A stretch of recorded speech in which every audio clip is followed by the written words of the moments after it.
Lir tandure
kotor ati akale yen isih kotor ati akale ya Rasulullah salamun alaik ya Rabbi asal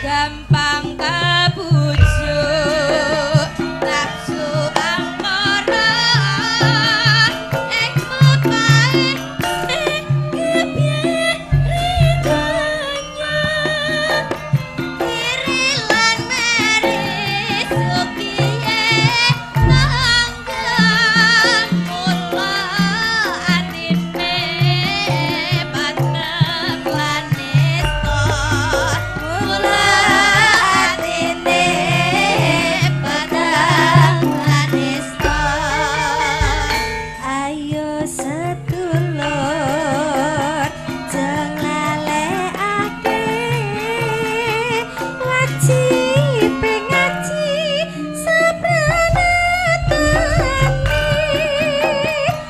gue ngandelake iman tauhide aku sesangu mulya matine aku sesangu mulya matine kang aran soleh bagus hatine kerana mapan suri ilmune laku tarekot lan makrifate uga hakikat manjing rasane uga hakikat manjing rasane ya Rasulullah salamun alaik ya Rabbi asal ibadarati apa daya dirotal alamin ga'uhailal dukibal karami ga'uhailal dukibal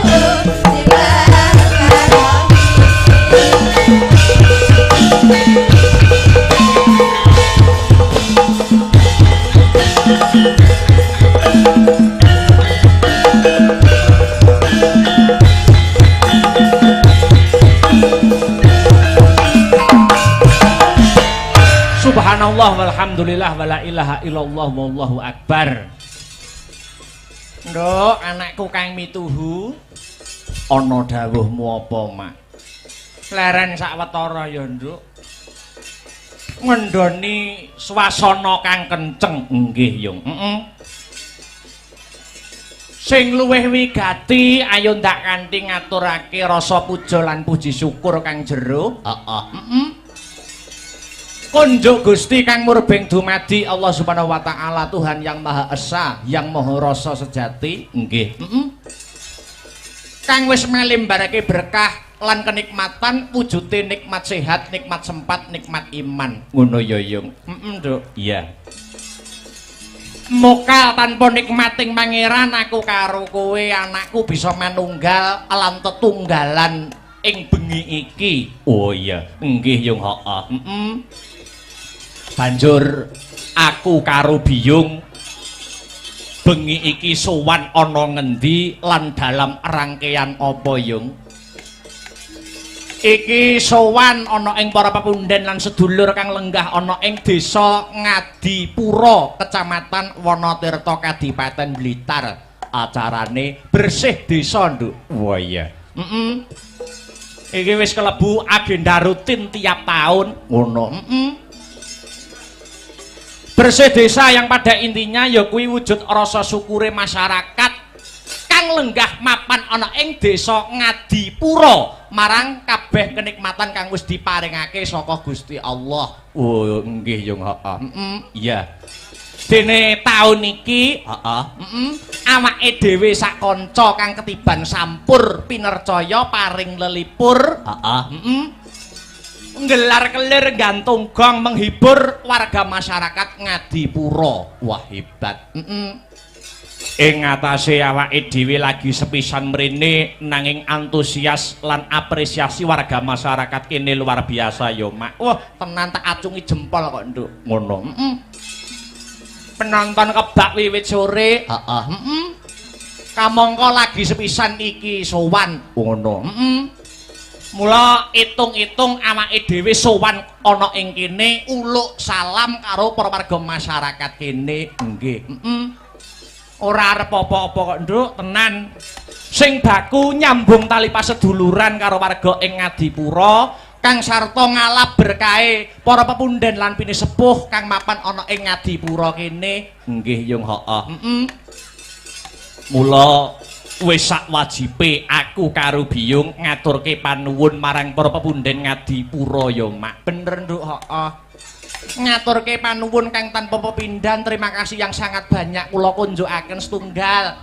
Nun inggih Bapak Kepala Desa Ngadipura, nun inggih Bapak Eko,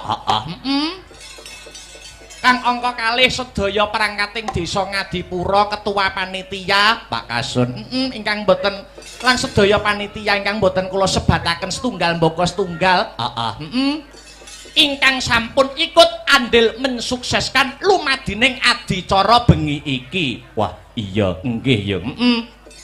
Uga ora lali ngunjukke matur nuwun marang sedaya lapisaning masyarakat Ngadipura ingkang sampun paring kapercayan kula sak kanca paring hiburan wonten papan mriki. Nggih ya heeh. Alhamdulillah. Tur aku ki niteni kang sarta nyawang kahanane desa Ngadipura kene. Oh ngono. Kene iki kelebu desa sing komplit kok, Nok. Desa sing komplit. Agamane kuat, budayane ya kecekel. Oh ngono. Dadi agama karo budaya mlaku berjalan seiringan. Oh ngono. Mlaku bareng. Oh, agama karo budaya ki aja digathukke, aja dicampurke, mengko ndak warsuh. Oh ngono. Ibarate kaya ril sepur kae. Oh, ril sepur. Ril sepur kae tengen karo kiwa mlaku bareng. Ning yen digathukke sepure tabrakan. Oh, ngono. Dadi kene iki agamane ya kuat, budayane ya kecekel. Wah, tenan kok. Imane para warga masyarakat ning Ngadipura ki hebat luar biasa. Kok nganti masjid adzan Allahu Akbar, masyarakat Ngadipura gerutuk ning sawah. Ning masjid lah iya ning sawah ngejak ngampiri kancane terus dijak bareng ning masjid. Oh iya, luar biasa. Ngadipura sing dadi jenenge. Iya. Asma kinarya japa utawa nama membawa doa. Apa ana maknane? Ana Ngadipura. Ngadipura maknane apa? Yen pancen Biyung ngendikake asma kinarya japa nama kuwi mengku doa. Ngadipura, nga iki apa? Ngabekti mring Gusti kang murbeng dumadi, nindakake ibadah nanging budayane tetep digondheli. Itulah warga masyarakat Ngadipura. Wah, iya. Kuwi nganga, ya. Bajute disesuwun marang Gusti. Muga-muga sak rampunge wayangan desa Ngadipura dadi desa sing baldatun, thayyibatun, warapun ghafur. Wah, iya. Ngadi wis pusat segala sektor mapan ana ing desa Ngadipura, pusat wisatane. Oh, ana pantai wae 10. Lah iya, Pusat budayane uga kecekel, uga pusat UMKM. Oh, ngono. Mura motone utawa slogane ana ing Bersih Desa tahun iki, UMKM maju, masyarakat gumuyu. Wah iya. Iya ya Mak iya. Sing terakhir rasa siji lan sijine wis manunggal antarane Bapak Kepala Desa Pak Eko, warga masyarakat Kang Sarto Dalang Akbar sing disuwun mung Desa Ngadipura bisa selangkah lebih maju. Tepuk tangan untuk Desa Ngadipura pada malam hari ini. Wah. Iya hebat luar biasa. Apike kaya ngene nek taun ngarep ra balik nek celorot ijo kan kulon aku ra melu-melu nduk. Wah iya. Celorot ijokan kulon apa wong mikul suket ngono lho. Lah iya sowan komplit Mak, sowan komplit. Kanca-kanca asung panggondo brataning kautaman disingkat Astabrata. Wah iya. Saka kutha angin, kota Nganjuk. Dulur-dulur saka Ngadipura mbak menawa kapinujon senggang utawa dolan ning Nganjuk tak aturi mampir. Iya. Mampir dalem keakbaran. Wah iya. Iya, iya. Nek warga kene iki tak kira ora mung disebut penggemar wayang. Oh ngono. Ning uga penikmat wayang. Ora mung penggemar wayang ning penikmat wayang. Buktine apa? Buktine ning lakon ya nggatekke, ning lagu-lagu ya menikmati, hiburane ya diapresiasi. Wah iya. Mulane kudu ngati-ngati pentas ana kene. Kesalahan-kesalahan kecil pas lakon wayang kuwi iso dikritisi karo pemerhati seni ning kene, Nduk. Apa ngono? Contone apa? Kesalahan-kesalahan kecil umpamane ning wayangan. Ning wayangan iki umpamane apa? Sing kudu ngati-ati. Umpamane nggur sak sepele sederhana ngene. Kuwi kok bar iso dikritisi. Oh, nandu alang nancep ning wayang deglak kaya ngono. Oh, sing bener piye? Sing bener lha iki nek kaini rengi to, Nok. Lah iki dipasne. Lah, dipasne pelek. Lho, pas sikil lho, disawang nak gagah. Oh, ngono. Wah, iya apik. Wayang apa iki? Gatotkaca. Oh, apik iki, Nok. Oh iya, mereka warga kene nek seneng Gatotkaca iki Prada Mas asli. Mang juta tak culne iki. Malah tawa wayang. Ya, iya luar biasa. Pasugatan Banyumili. Wah, tenan, Nduk. Kanca-kanca peladen lan panitia, khususnya Pak Lurah lek ngerangkul Den Akbar wis kaya dudu karo wong liya. Iya. Kamangka lagi sepisan jiki, suguh gupuh lungguh aruh orang nguciwani. Petitik pasugatan wiwit sore Banyumili ya, Mak. Wah, jan dedaharan enak mirasa. Oh iya, Banyumili suguhane dedaharan komplit. Ha iya, kabeh disembadani, kabeh disumbutke. Oh ngono. Dedaharane top, makeme enak. Kekurangane siji, Nok. Kekurangane apa? Jedinge ora enek lampune. Lah aku akhirnya nggawa HP, tak nggo senter. Lah pas mengo mengisor kaget no aku. Loh anak lanang ngono. Lah iya. Iya, luar biasa. Alhamdulillah. Kembali ke benang merah. Ya piye, Nduk? Biyo ngarep ndongake apa marang warga masyarakat kang mapan ana ing Ngadipura kang bengi iki ngadani adicara bersih desa. Dongaku ora mandek kok, Nduk. Dongaku Banyumili ngono. Muga-muga sak rampunge ringgitan kabeh para warga masyarakat Ngadipura pinaringan ayem tentrem, gemah ripah loh jinawi, karta tata raharja, murah sandang kelawan pangan adoh saka bencana alam. Allahumma amin ya rabbal alamin. Jebul kae sing dak anti-anti wis teko mrene.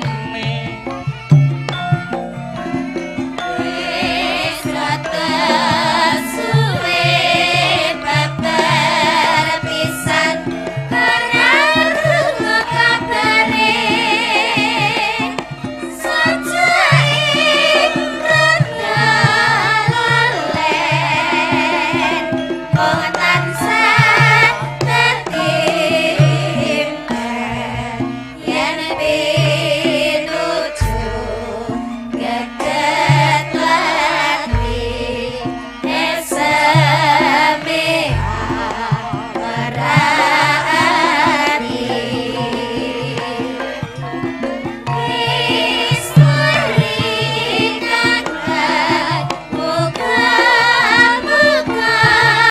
acarane bersih desa, Nduk. Wah iya.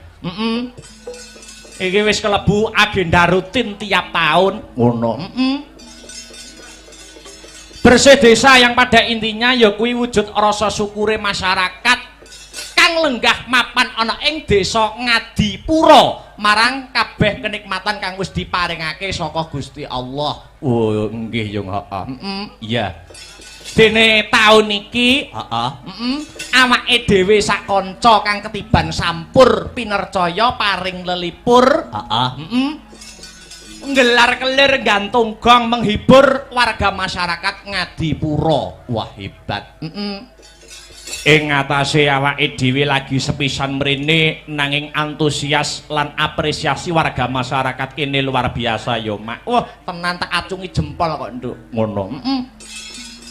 Penonton kebak wiwit sore. Kamangka lagi sepisan iki sowan. Ngono. Mula itung-itung awake dhewe sowan ana ing kene uluk salam karo para warga masyarakat kene. Nggih. Ora arep apa-apa kok, Nduk, tenan. Sing baku nyambung tali paseduluran karo warga ing Ngadipura kang sarta ngalap berkahe para pepundhen lan pinisepuh kang mapan ana ing Ngadipura kene. Nggih, yung heeh.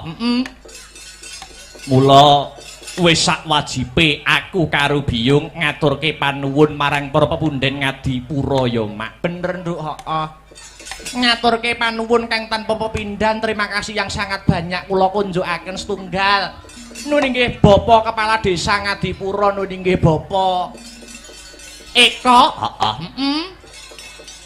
kang angka kalih sedaya perangkating Desa Ngadipura, ketua panitia Pak Kasun, ingkang boten lan sedaya panitia ingkang boten kula sebataken setunggal mbaka setunggal, ingkang sampun ikut andil mensukseskan lumadining adicara bengi iki. Wah, iya nggih ya. Uga ora lali ngunjukke matur nuwun marang sedaya lapisaning masyarakat Ngadipura ingkang sampun paring kapercayan kula sak kanca paring hiburan wonten papan mriki. Nggih ya heeh. Alhamdulillah. Tur aku ki niteni kang sarta nyawang kahanane desa Ngadipura kene. Oh ngono. Kene iki kelebu desa sing komplit kok, Nok. Desa sing komplit. Agamane kuat, budayane ya kecekel. Oh ngono. Dadi agama karo budaya mlaku berjalan seiringan. Oh ngono.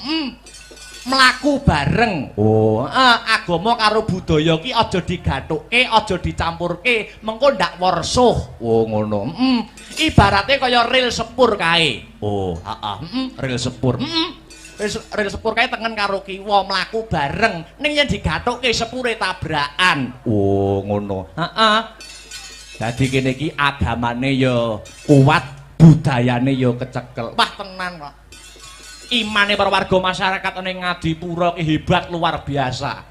Kok nganti masjid adzan Allahu Akbar, masyarakat Ngadipura geruduk ning sawah. Ning masjid lah iya ning sawah ngejak ngampiri kancane terus dijak bareng ning masjid. Oh iya, luar biasa. Ngadipura sing dadi jenenge. Iya. Asma kinarya japa utawa nama membawa doa. Apa ana maknane? Ana Ngadipura. Ngadipura maknane apa? Yen pancen Biyung ngendikake asma kinarya japa nama kuwi mengku doa.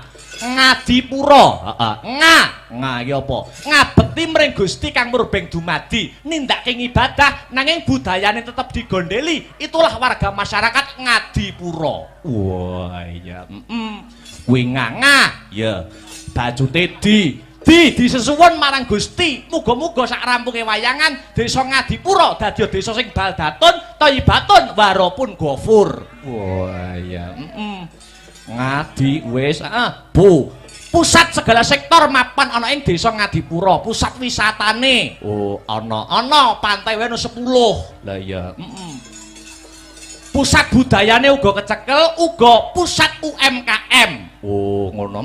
Mula motone utawa slogane ana ing Bersih Desa tahun iki, UMKM maju, masyarakat gumuyu. Wah iya. Iya ya Mak iya.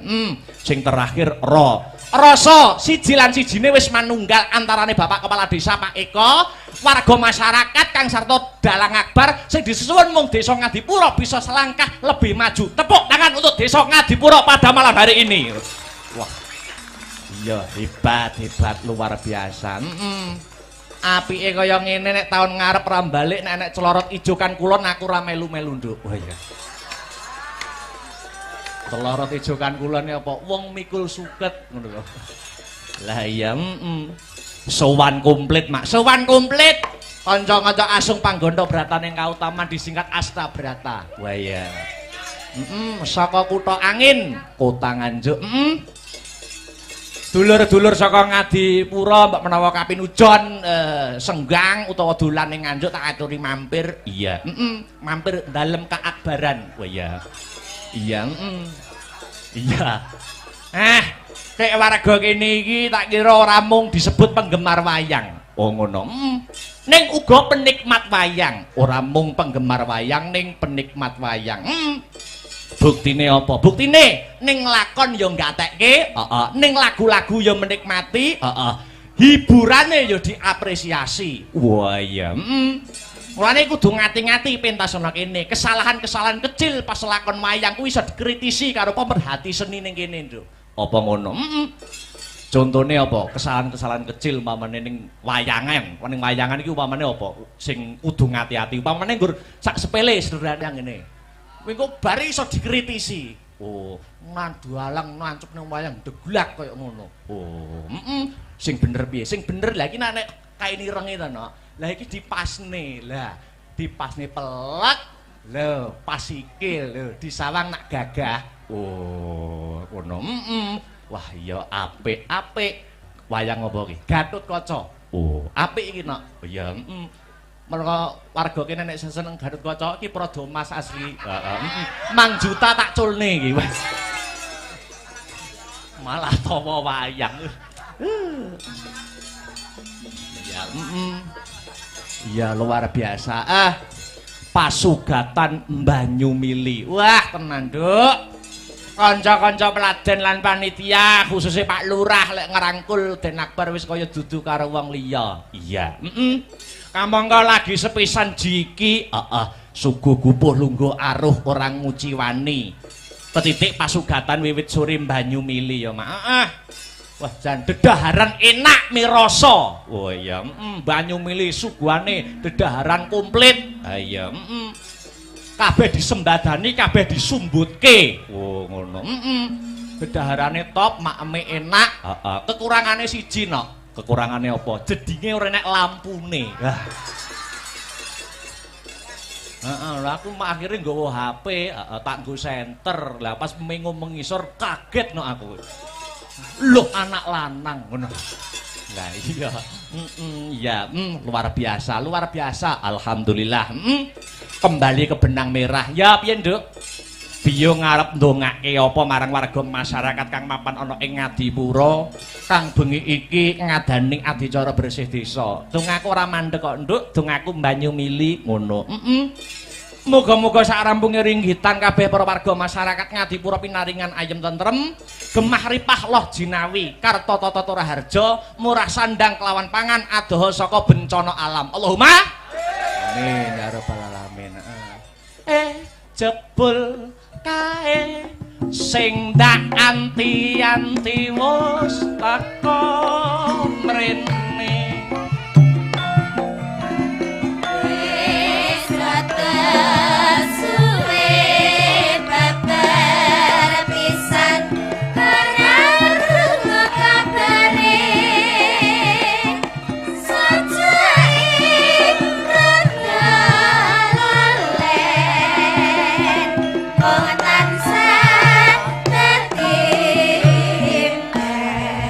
Yen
kamu perjalanan Nganjuk nganti tekan Ngadipura.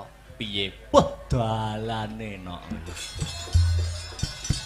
Wah ya, aku ki turu ki sing gugah ki dalan. Oh ya, Harataya munggah neh. Harataya munggah neh. Peh ngantek-entek Jokoku kon munggah terus kok. Iya. Iya, Lah iya, Wayangan malam ini juga disiarkan langsung lumantar channel YouTube Astabrata Media. Oh iya. Dadi sing ora bisa kepareng rawuh ana lokasi bisa memantau lumantar channel YouTube Astabrata Media kang sarta ngeloni HP-ne dhewe-dhewe. Oh iya. Dipantau wong sak donya. Iya. Ternyatane penikmat wayang kuwi majemuk. Ana penikmat wayang sing nikmati lakone, alur ceritane, ana sing seneng hiburane, ana sing nggur ndelok sindene, ana sing nonton ning lokasi nggur kepengin roh keramaian sobo bakule. Ayo, Sing baku awake dhewe dadi pelaku seni, sak bisa-bisa sak gaduke nalar, sak kadaring lampah iso nyenengke kabeh panyuwunaning para pamirsa. Oh ngono, Mak. Godhong tela wae bisa gawe lega, kenang apa sesama manungsa kok ora bisa gawe lega. Wah iya nggih yung heeh. Ternyatane acara wayangan kaya bengi iki sing diuntungkan ora ngempungake pelaku senine ning para bakul-bakul sing ikut mengais rejeki kaya melu diuntungkan dengan adanya pagelaran wayang. Bener Nduk, heeh. Iya. Kena kanggo sarana membangkitkan UMKM khususnya UMKM masyarakat Desa Ngadipura. Oh ngono, Mak. Kaya slogan sing tak aturke mau ngarep ya kuwi UMKM maju masyarakat gumuyu. Amin ya rabbal alamin. Sadurunge ngunggahke bintang tamu luwih dhisik aku kepengin ngaturke lagu wajib. Lagu wajibe apa? Lancaran bersih desa cunduk karo adicara sing kagelar bengi iki. Nggih yo. Lancaran bersih desa dibawani luwih dhisik. Sumangga Mas Herulinanta kula aturi bawa bersih desa. Iya. Ya. Mas Heru aja kon bawa akeh-akeh bengi iki tugase akeh. Iya. Udan palaran pokoke engko. Semangat. Iya. Yuk dibawani dhisik. Apaan iku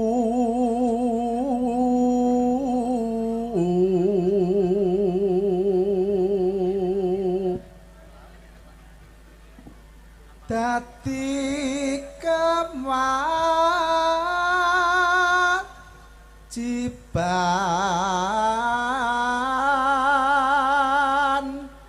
baku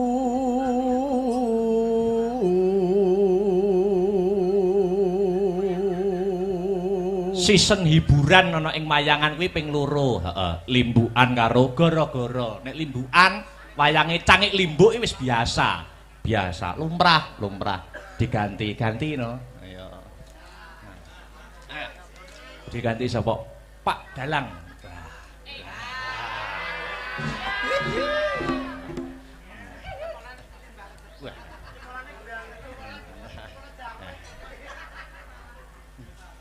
Pak Dalang dalem. Pak Dalang yo gandengane Bu Sinden.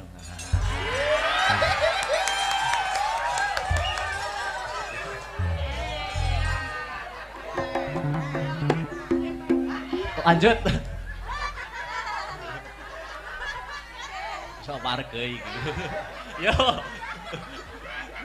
Yo lanjut. ayo bersih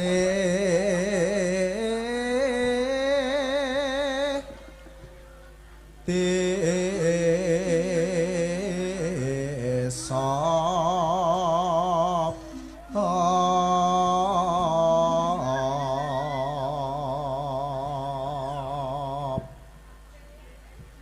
murih adoh